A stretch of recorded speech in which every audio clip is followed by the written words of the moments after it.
more than 20 years, retired. And as it's a custom there, they make a party for the retired, the one that goes away, and they also brought him a gift, a recorder. And he brought it over to me, and told me that I should record whatever I remember. Another speaker, not a storyteller. Therefore, I'm just trying to tell you whatever I remember. And I think I remember very well since I was a very little kid. I come from a little village in White Russia. That's Minska Gubernia. The Gubernia is something like a state. It was a village about 50 families. Only two were Jews. Two families, my father, my grandfather, and my great-grandfather. And were all born in that village. When I was born, my father wasn't home. And this is a story I'm going to tell you now, how it came about, that he wasn't home. When my father was born, in those old days, they didn't even register him. And he grew up,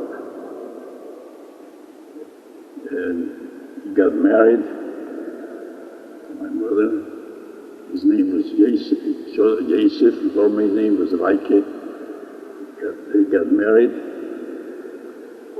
and my sister was born, Minnie.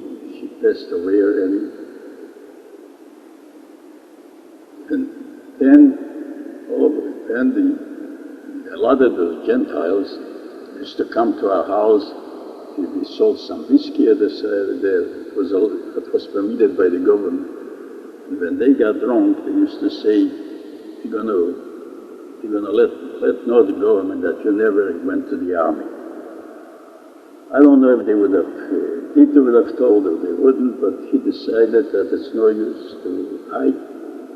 And he went away and he enlisted. He registered, and they took him to the army. He was there 4 years. And he went to the army, left my mother with my sister Minnie, who was about 3 years old and pregnant. I was born about 5 months. He went away in January. I was born in March, about 3-4 months later. The village we lived, it was known as by the name Mickiewicz. And everybody made a living from the soil. We were all farmers. We exactly weren't farmers because the Jews in that time, by the Tsar in our section, weren't allowed to own any land, farming land. They were allowed to have own. In the city, they were allowed to have a house, but not own farmers. We were actually sharecroppers. There was there a man and his family. They were known as, for us, they were a porridge. A porridge is like something, I can't explain it exactly, but he was a higher up man. Comes from a different caste, higher up. He had a lot of ground, a lot of farmland, and he had a lot of cows, and he rented the house, the farmland, and my great-grandfather, because my father wasn't there at the time when I was born, he was somewhere in a different city, were partners with my father. When my father went away to the army. There was no one to work on the fields. We hired one of the Gentiles, and he worked with us for many, many years until my father came back. And then he worked yet for a while.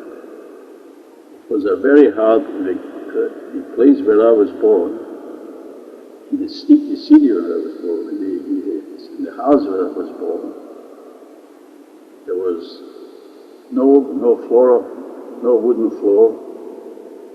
For Saturday, they used to take a shovel and shovel off the dirt and put a little yellow sand on. That was there was no floor, there was nothing there. The way children were born, I was born, there was an old woman from the peasants. She was the midwife. There were no doctors, no midwives. She was the midwife. And that's the way children were born. That's the reason so many, in those years, so many mothers died at birth and so many children died when they gave birth. We were lucky. All our children were alive. I remember this little town. It was a long street, and the house was on one side, and on the other side was the barn. We had five or six cows, a horse. A horse was necessary not only to work on the field, but that was the only transportation we had, was the horse. And not only did we work on the field and we had our own cows, but we also bought the milk from the one. He had about 100 cows or more, and we bought from him the milk, and we used to bring it over to the city to sell it.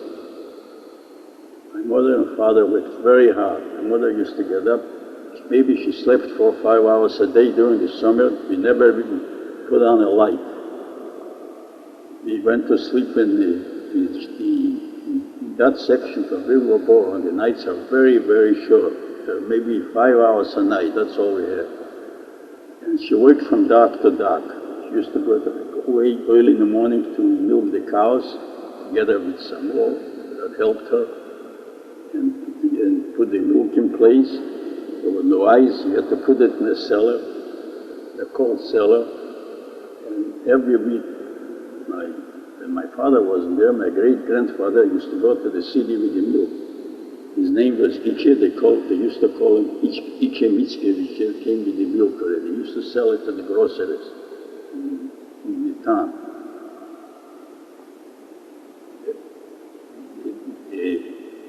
We also had a barn. I don't know how it came about that we had a house near, and across the street, the barn with the cows. And we also had at the end of the little village, we had a big barn for hay, for everything that we cut off from the field. We kept there. How it was that barn was so far away, I really don't know.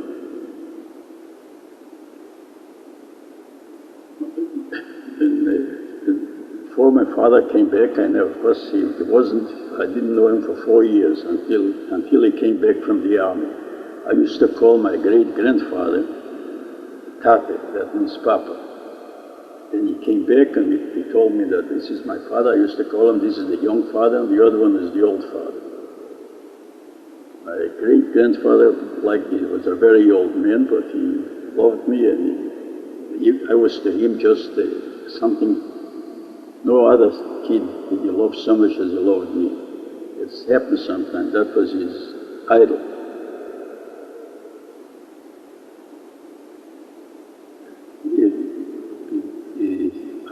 Near the house, we had a garden in which we grew cucumbers, lettuce, we used to call it salate, and onions. Others just for the house that we were able to. On the other side of the road, near the barn, we had a big field, and at that field we grew only potatoes. Our main food was potatoes and bread. The bread we baked ourselves. In the house, we had a big stove. Under the stove was like a big hole. And there we kept our chickens. From the cows that we used to, our own that we had our own milk for ourselves. But mostly we sold it because we needed a few pennies that it brought in. We were, of course, poor people, because I remember that my great-grandfather and my father, they paid off the I don't know, I think they paid about 50 rubles or something for the house and for the wood that we got for the stove, for everything, for the field.